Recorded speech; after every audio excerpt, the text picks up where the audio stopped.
भारत माता शिव शक्ति अवतार।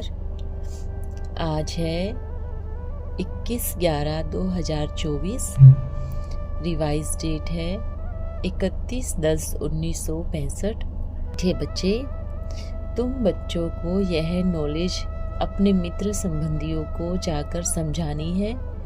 निराकार परम पिता परमात्मा का फरमान है, मुझे याद करो तो मैं तुम्हारे सब दुख दूर कर दूंगा।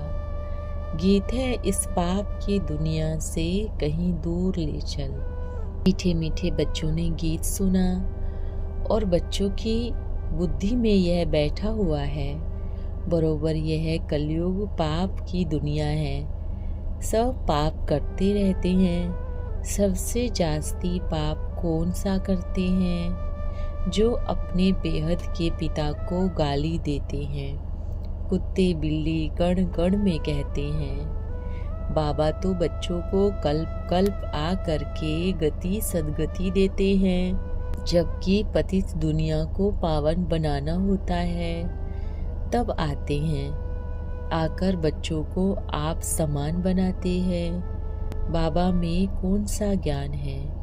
सारे सृष्टि चक्र का ज्ञान है। तुम बच्चे भी इस सृष्टि चक्र को जानते हो। यह सारा सृष्टि चक्र कैसे फिरता है, यह बाबा में ही ज्ञान है। इसलिए उनको ज्ञान का सागर कहा जाता है। वो ही पतित पावन है। इस चक्र को समझ सुदर्शन चक्रधारी बनने से तुम फिर स्वर्ग के चक्रवर्ती राजा रानी बनते हो।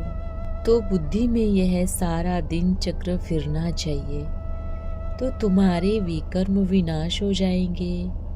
फिर सतयुग में तो तुम यह चक्र नहीं फिराएंगे ना। वहाँ स्वयं यानी आत्मा को यह सृष्टि चक्र का ज्ञान नहीं होता, न सतयुग में न कलयुग में। यह ज्ञान सिर्फ इस संगम युग पर ही तुमको रहता है। संगम युग की बहुत महिमा है। कुंभ का मेला मनाते हैं ना, वास्तव में यह है ज्ञान सागर और ज्ञान नदियों का मेला, अर्थात परम पिता और आत्माओं का मेला। वो कुंभ का मेला भक्ति मार्ग का है, यह आत्माओं और परमात्मा का मेला है। इस सुहावने कल्याणकारी संगम युग पर ही होता है, जबकि तुम दुख से छूट सुख में जाते हो। इसलिए बाबा को दुख हरता सुख करता कहा जाता है। आधा कल्प सुख और आधा कल्प दुख चलता है। दिन और रात आधा आधा होता है ना। मकान भी नया और पुराना होता है। नए घर में सुख, पुराने में दुख होता है। दुनिया भी नई और पुरानी होती है ना। आधा कल्प सुख रहता है, फिर मध्य में दुख शुरू हो जाता है। दुख से फिर सुख आता है। दुख धाम से सुख धाम कैसे बनता है, कौन बनाते हैं, यह दुनिया भर में कोई नहीं जानती। मनुष्य तो घोर अंधियारे में है। सतयुग को बहुत लंबा समय दे दिया है। अब सतयुग की आयु बड़ी हो तो आदमी कितने होने चाहिए? वापिस तो कोई भी जा नहीं सकता। सबको इकट्ठा होना ही है। वापिस तो तब जाएं जब बाबा आकर घर का रास्ता बताएं। इतनी सब मनुष्य आत्माओं को बाबा संगम युग पर आकर पूरा रास्ता बतलाते हैं। तुम जानते हो हम 84 जन्मों का चक्र लगाए आए हैं। सतयुग त्रेता में हमने कितने जन्म लिए, वहाँ कितने वर्ष कौन कौन राज्य करते हैं। सारा राज बुद्धि में है। सतयुग में 16 कला संपूर्ण, फिर 14 कला, फिर उतरती कला होती है। इस समय बहुत दुख है। दुख होता ही है पुरानी दुनिया में। सतयुग को नई दुनिया, कलयुग को पुरानी दुनिया कहा जाता है। अभी है संगम। इस पुरानी दुनिया का विनाश होना है। बाबा नई दुनिया बना रहे हैं। तुम पुराने घर से निकलकर जाकर नए घर में बैठेंगे। तुम कहेंगे इस नए घर के लिए पुरुषार्थ कर रहे हैं कि नई दुनिया में हम ऊंच पद पाए। बाबा सिर्फ कहते हैं मुझे याद करो, और कोई तकलीफ नहीं देते। तो बाबा को याद करना चाहिए ना। कैसे भी समय निकाल उनका फरमान मानना चाहिए। परंतु माया ऐसी है जो फरमान मानने नहीं देती, बाबा के साथ बुद्धि योग लगाने नहीं देती। तुम चाहते भी हो जितना हो सके उस प्रीतम को याद करें, परंतु माया भुला देती है। कल्प पहले भी तुमने पुरुषार्थ कर इस माया रावण पर जीत पहनी है, तब तो सतयुग की स्थापना होती है। जितना जो याद करता है मददगार बनता है, उतना इजाफा भी मिलता है।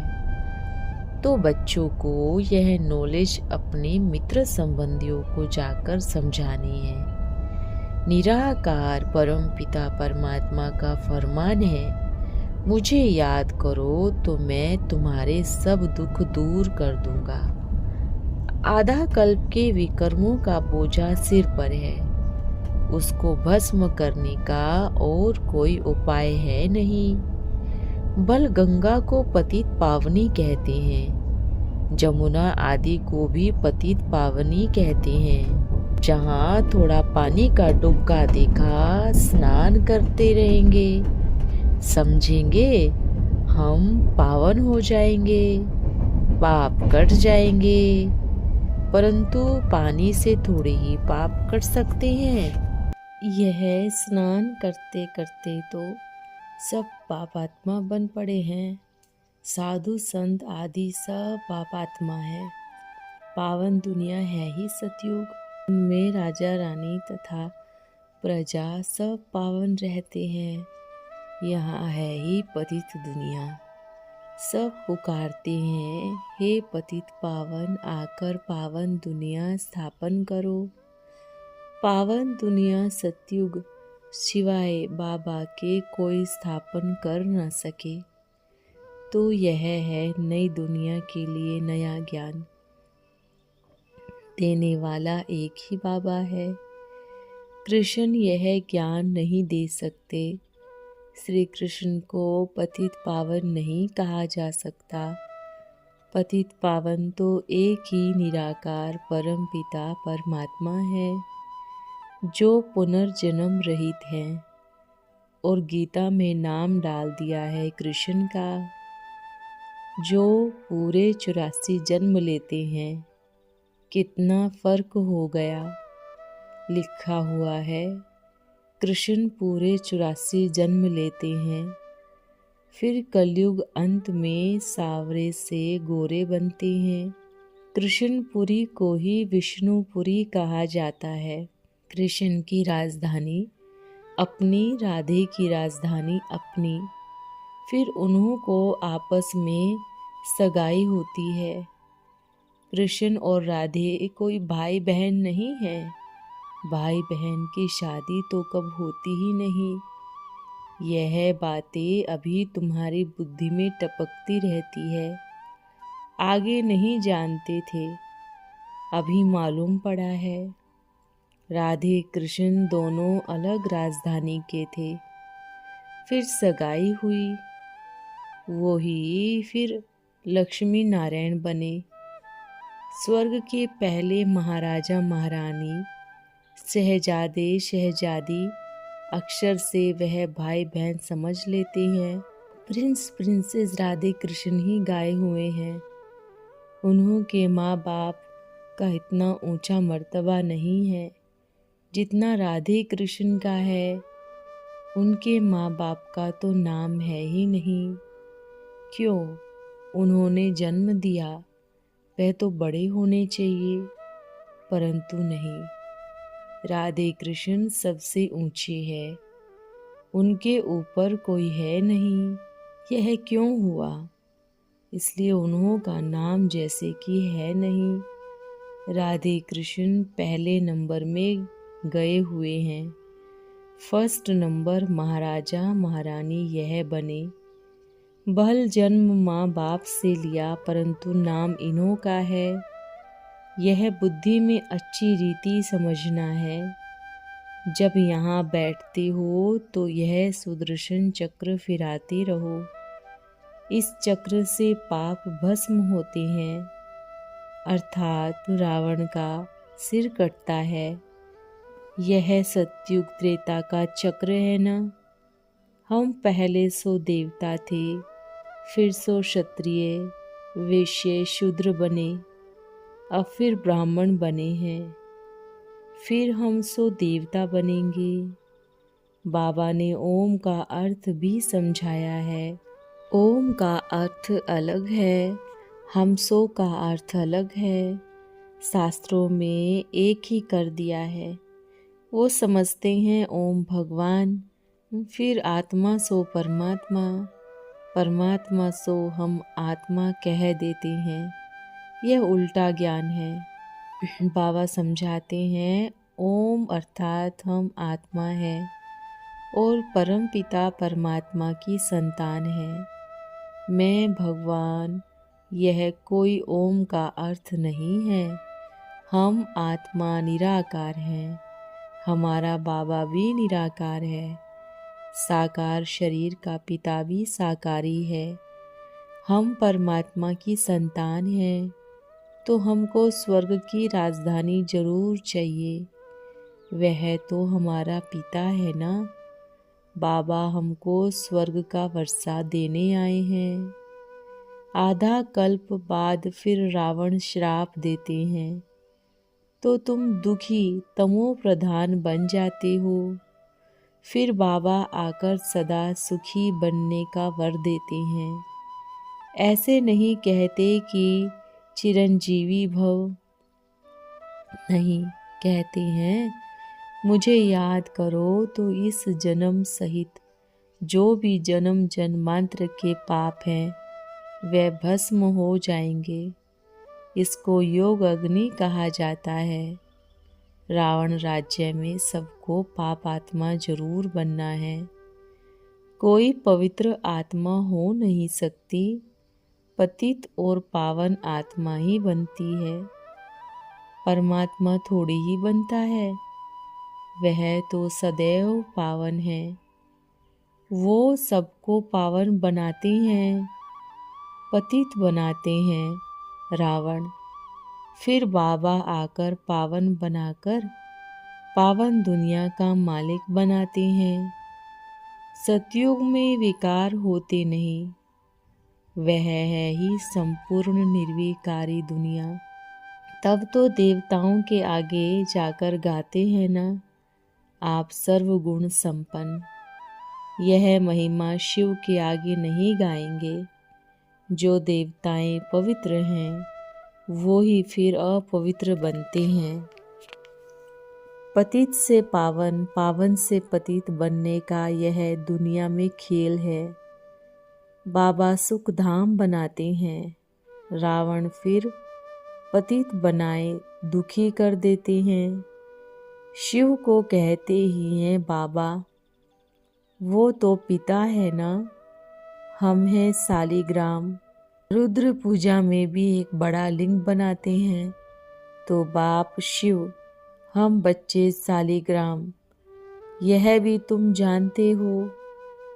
हम आत्माएं 84 जन्म लेती हैं। दूसरे धर्म वालों के 84 जन्म नहीं कहेंगे, वो तो आते ही बाद में हैं। समझो सिख धर्म वालों को 500 वर्ष हुए, तो उनके 500 वर्ष में कितने जन्म होंगे? हम 5000 वर्ष में कितने जन्म लेते हैं? वो सब बैठ समझाते हैं। 8 जन्म है सतयुग में, 12 जन्म है त्रेता में, फिर द्वापर से पतित बनते हो तो जन्म डबल हो जाते हैं। तुम ब्राह्मणों के ही 84 जन्म हैं। ब्राह्मणों की चोटी मशहूर है ना। यह ब्राह्मणों का छोटा सा युग है, परंतु यह बहुत कल्याणकारी है। यहाँ ही तुम सबका कल्याण होता है। बाबा आकर कल्याण करते हैं। शिव बाबा जन्म नहीं लेते, वो तो प्रवेश करते हैं। जन्म तब कहे जब पालना लेवे, वो कब पालना नहीं लेते। अभोगता है, तुमसे खाना पीना भी नहीं लेते, सिर्फ कहते हैं मेरी श्रीमत पर चलो।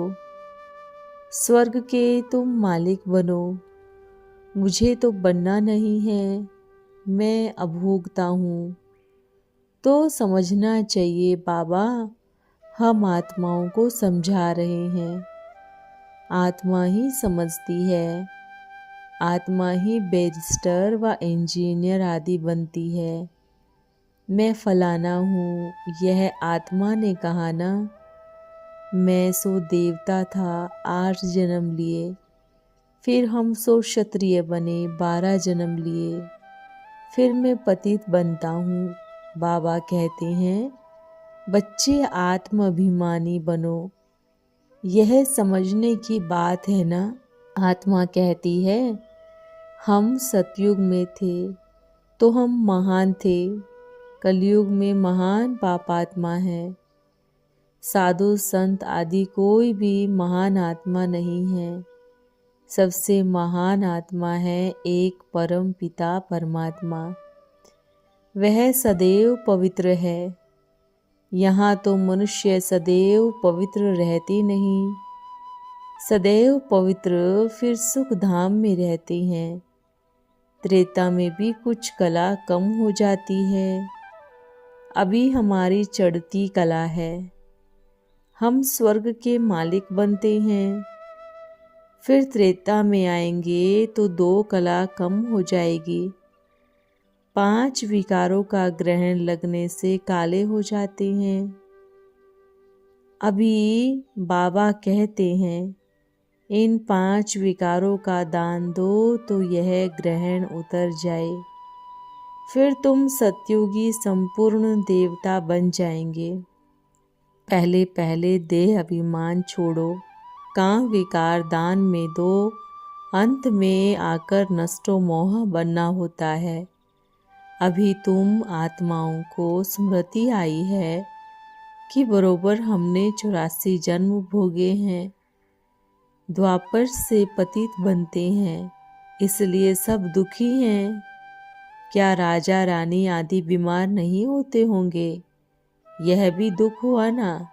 है ही दुखी दुनिया। सतयुग है सुख धाम, तो भगवान की श्रीमत मानना चाहिए ना।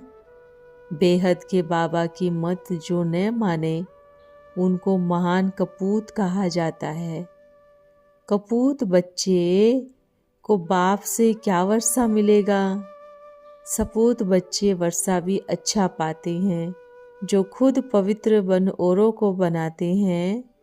बेहद का बाप आत्माओं को बैठ समझाते हैं। हे आत्माएं कानों से सुनती हो? कहते हैं हाँ बाबा जरूर, हम आपकी श्रीमत पर चल श्रेष्ठ बनेंगे। ऊंचे ते ऊंच भगवान है ना, तो पद भी जरूर ऊंचे ते ऊंच देंगे। स्वर्ग का वर्षा देते हैं आधा कल्प के लिए। लौकिक बाप से तो हद का वर्षा मिलता है। अल्पकाल का सुख कलयुग में है ही काग विष्टा समान सुख। इसलिए सन्यासी घर बार छोड़ देते हैं। वह गृहस्थ धर्म को नहीं मानते। गृहस्थ धर्म तो सतयुग में है। तुम जानते हो इस पढ़ाई से हम विष्णुपुरी में जाते हैं। इसके लिए परम पिता परमात्मा हमको पुरुषार्थ करा रहे हैं। भक्तों को यह पता ही नहीं है कि भगवान कौन है, उनका कर्तव्य क्या है, कैसे वो पतित से पावन बनते हैं, कुछ भी नहीं जानते। अभी तुम पावन बन रहे हो, दुनिया उस पतित पावन को याद कर रही है। अभी तुम संगम युग पर खड़े हो, बाकी सब कलयुग में हैं। वो समझते हैं कलयुग तो अजून बच्चा है। तुम जानते हो कलयुग का तो अब विनाश होने पर है। अब हमको सतयुग में जाना है। बाबा ने स्मृति दिलाई है, मैं कल्प कल्प तुमको वर्षा देता हूँ, तो वर्षा पूरा लेना चाहिए ना। बाबा ऐसे थोड़े ही कहते हैं कि यहाँ बैठ जाओ, बल गर्भग्रस्त में रहो। सिर्फ यह सुदर्शन चक्र फिराते रहो और नष्टो मोह हो जाओ। मेरा तो एक शिव बाबा, दूसरा ना कोई। हम जानते हैं हमारा नया संबंध जुट रहा है, तो पुराने में ममत्व नहीं रखना चाहिए। नई दुनिया नई राजधानी से ममत्व रखना है। अब तो मौत बिल्कुल सिर पर सवार है, तैयारी होती रहती है। सतयुग में कब अकाले मृत्यु होती नहीं। जितना जास्ती बाबा को याद करेंगे, उतनी बहुत बड़ी राजाई मिलेगी। सारा मदार है याद पर। अच्छा, ओम नमः शिवाय। वरदान है, विशेष आत्मा भव। सब में अपनी अपनी विशेषता होती है, इसलिए कोई भी हो उनकी विशेषताओं को देखो तो विशेष आत्मा बन जाएंगे। कमी को तो बिल्कुल देखना ही नहीं है। जैसे चंद्रमा अथवा सूर्य को ग्रहण लगता है तो कहते हैं ना कि नहीं देखना चाहिए, नहीं तो ग्रहचारी बैठ जाएगी। तो सच्चा सोना बनना है, जरा भी खाद होगी तो वही देखने में आएगी, विशेषताओं को दबा देगी। ओम नमः शिवाय।